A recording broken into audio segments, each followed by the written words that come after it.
I should have known something was wrong the moment I saw that crooked house at the edge of Holleridge. But when you're broke, jobless, and out of options, cheap rent sounds like a miracle. Melissa and I had been crashing on friends' couches for weeks. So when we found the ad, room for rent, cheap, quiet, fully furnished. We jumped at it. We didn't ask many questions. We should have. The landlady, Mrs. Whitmore, greeted us at the door. She looked faded, like a photo left in the sun too long. Her eyes were cloudy, her smile too wide. "You're lucky," she said, handing me a rusted old key. "Not many last long in room 3. I thought she was joking. I laughed awkwardly. "What do you mean by that?" She just blinked slowly and said, "Oh, old houses have memories, that's all." Room 3 was small, dusty curtains, wooden wardrobe, a bed that creaked if you even breathed too hard. It smelled old, like mildew and something worse. Something I couldn't place. That night, around 2 a.m., I heard knocking. Faint, rhythmic, like fingertips tapping on hollow wood. Melissa sat up beside me. "You hear that?" I nodded. The sound came from the wall behind the bed. Knock, knock, knock. I told myself it was old plumbing. Just the house settling. But the house was just getting started. The knocking came back. Same time. Every night. Just a few minutes past 2 a.m., Melissa put her ear to the wall one night. She turned pale. "Someone's in there," she whispered. "I can hear them breathing." I banged the wall hard. "Hey, who's there?" Silence. Then, one soft knock. Knock. We told Mrs. Whitmore about it the next morning. She just smiled. "You two are the only ones on this floor," she said. "The house creaks at night. You'll get used to it." But we didn't. Melissa started asking around town. Most people shut down the moment she mentioned the address. One barista muttered, "People disappear in that house. Room 3 especially. Get out while you can." She tried to say more, but then just stopped, like something was watching her. Melissa insisted we move the bed away from the wall.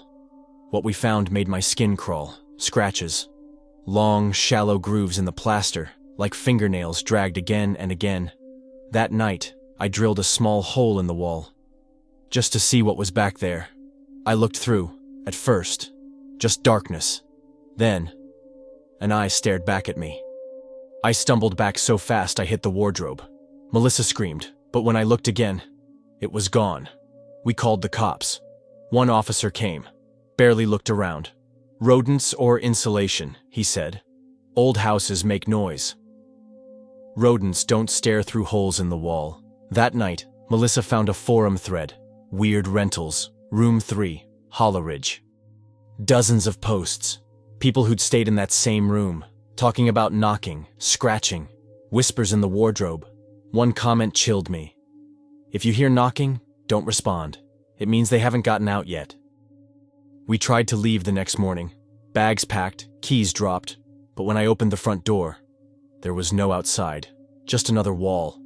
We ran to the windows. Everyone was bricked up. Our phones? Dead. The house had sealed itself. That night, the knocking came back louder.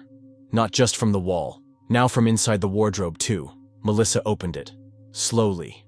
At first, just clothes. Then bones. Human bones, tucked neatly behind the coats. Then the whispers started.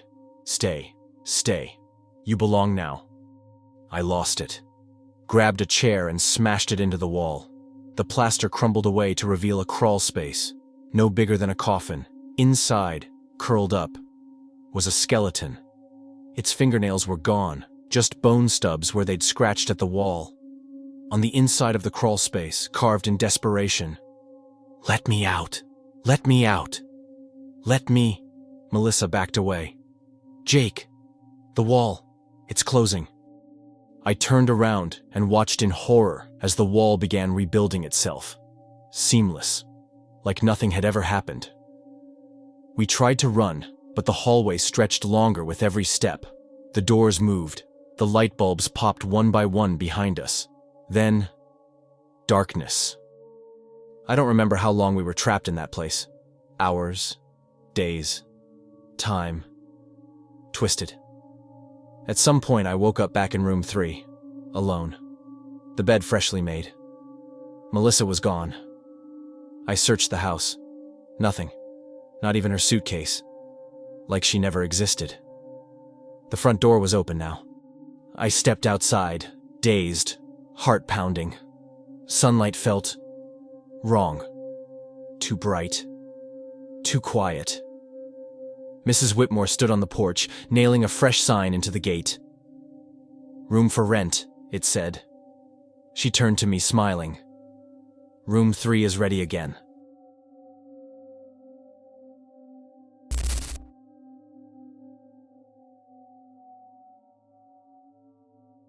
Not all dreams are imaginary. Some are doors.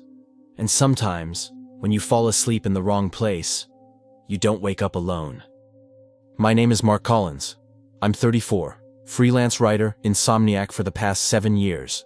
After trying everything from yoga to prescription pills, I found an online ad for a sleep trial.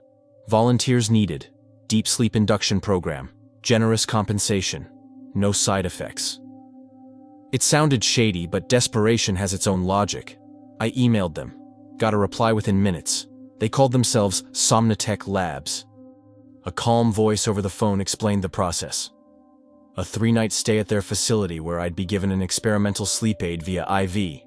No electronics, no clocks, just me and controlled sleep. I agreed. Money up front, paperwork signed. NDA, of course.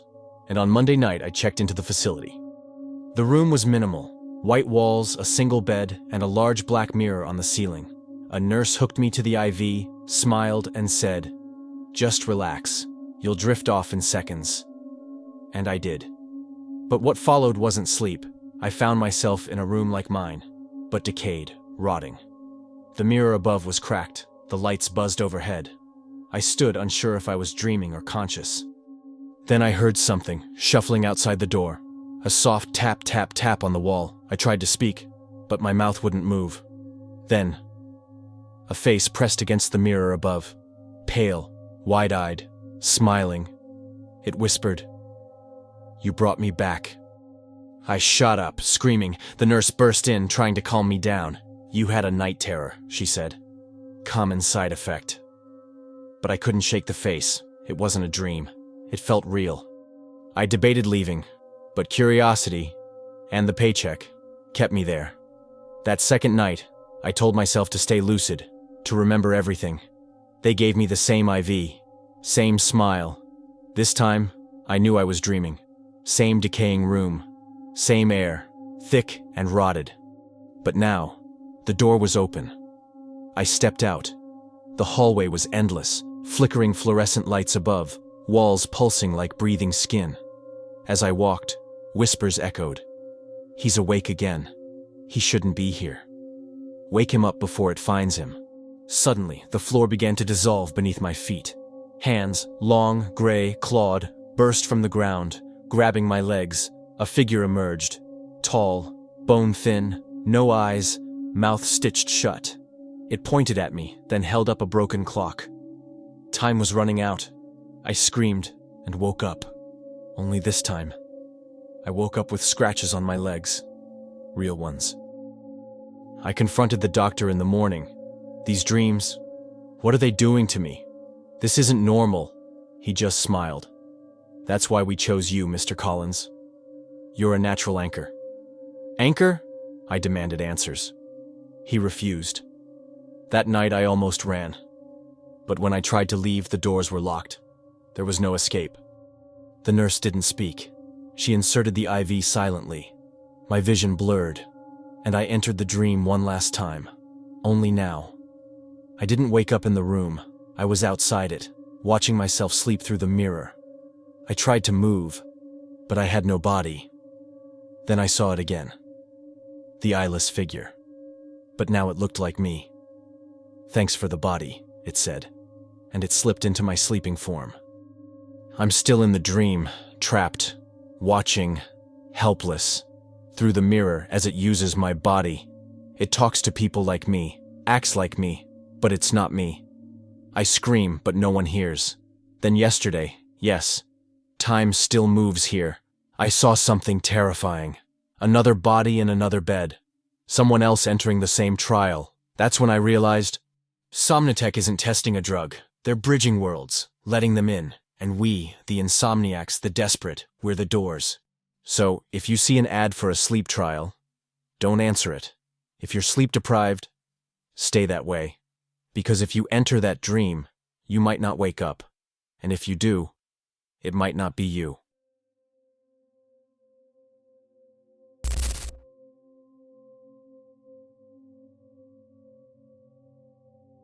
This story isn't about me. It's about a woman named Claire, my old neighbor. She lost her husband, Marcus, in a brutal car crash last winter. The guy who hit him was drunk. Claire was left alone in that big quiet house on the edge of our street. After the funeral, we talked a few times. She seemed okay, at first. Then she stopped coming out altogether. Weeks passed, then months. But one night around 3 a.m. she called me, whispering, panicked. "Someone's inside my house," she said. I asked if she'd called the police. She said no. It's not someone I can explain. That's when she told me everything. Claire and Marcus had installed a security camera system in their house, a set of 4. Front door, hallway, living room, and backyard. All linked to an app on her phone. After Marcus died, Claire said she started checking the cameras every night, almost obsessively. It gave her a sense of control, safety. But then the hallway camera showed something strange. A shadow.